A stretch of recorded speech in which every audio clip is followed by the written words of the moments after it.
Bismillahirrahmanirrahim. Assalamualaikum warahmatullahi wabarakatuh. Halo guys, saya Divaldi Rivaldi.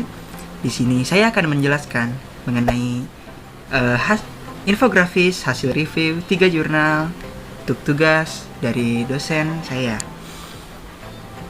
Tugas ini perlu mereview dari 3 jurnal mengenai beban kerja ataupun fisiologi kerja, dan harus 2 jurnal berbahasa Inggris dan 1 jurnal bahasa Indonesia.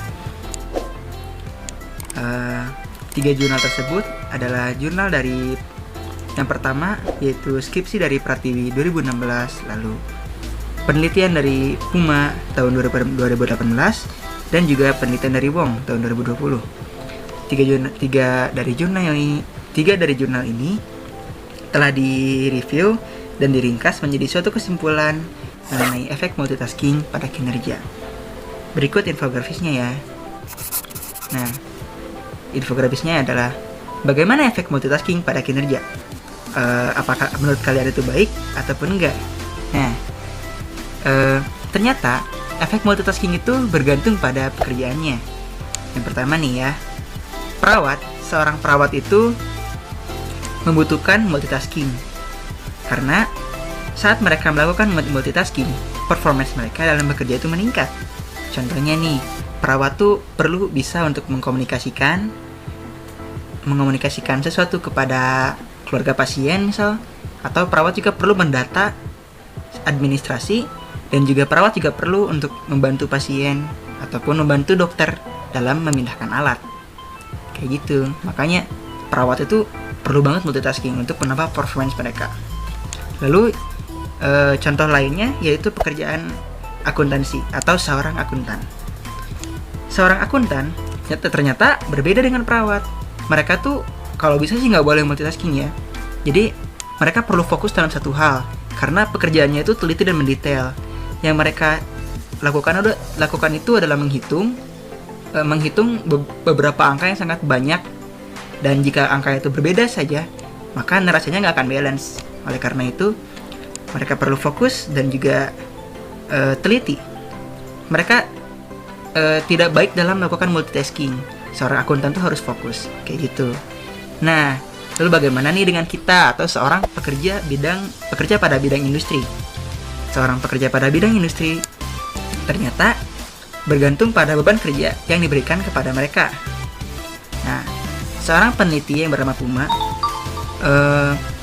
telah menunjukkan bahwa secara umum pekerja itu akan bekerja dalam performance yang baik, yang paling optimal bila diberikan 3 beban kerja sekaligus. Contohnya, seorang pekerja pada industri, dia perlu mengecek setiap produk yang baru datang dan juga perlu melakukan pengemasan. Misal, lalu satu hal lagi misalkan selain dia mengecek, terus dia juga perlu melakukan pengemasan, dan dia juga ternyata perlu untuk mendata berapa reject ataupun produk yang gagal, ataupun berapa produk-produk yang cacat kayak gitu. Jadi itu kan 3 beban kerja sekaligus. Nah, ternyata saat seorang pekerja melakukan 3 beban kerja sekaligus, maka performance-nya akan meningkat.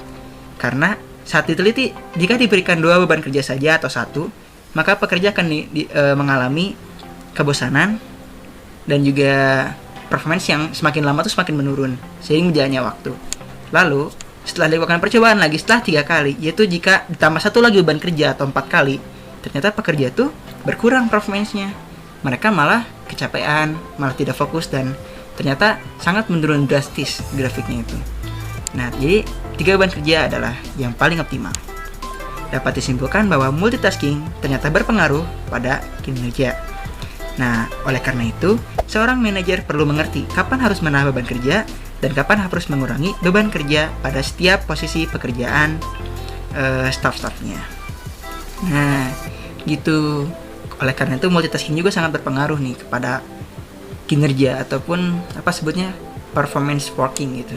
Nah, ada juga nih peneliti sebagai referensi aja ya, bahwa seorang peneliti ini menggunakan model time patronage.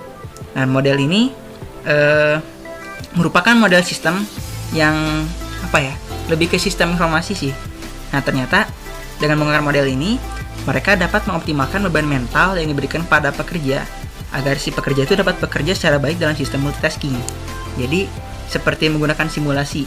Simulasinya itu memberikan pekerja multitasking mana yang paling baik bagi setiap pekerjanya kayak gitu. Beban mentalnya paling optimal itu berapa? Nah, ternyata mereka pakai model Time Petri-Nets atau TPN kayak gitu. Sekian dari 3 jurnal yang saya bahas untuk dimuat dalam infografis ini. Infografis ini juga saya buat secara gratis dengan Canva. Oleh karena itu beberapa apa sebutnya, gambar tuh masih ada watermarknya. Ya, sekian. Silakan saran komentarnya mengenai infografisnya ataupun cara saya mereview jurnal ataupun apapun, boleh, saya akan terima kritiknya. Terima kasih. Wassalamualaikum warahmatullahi wabarakatuh. Cheer up.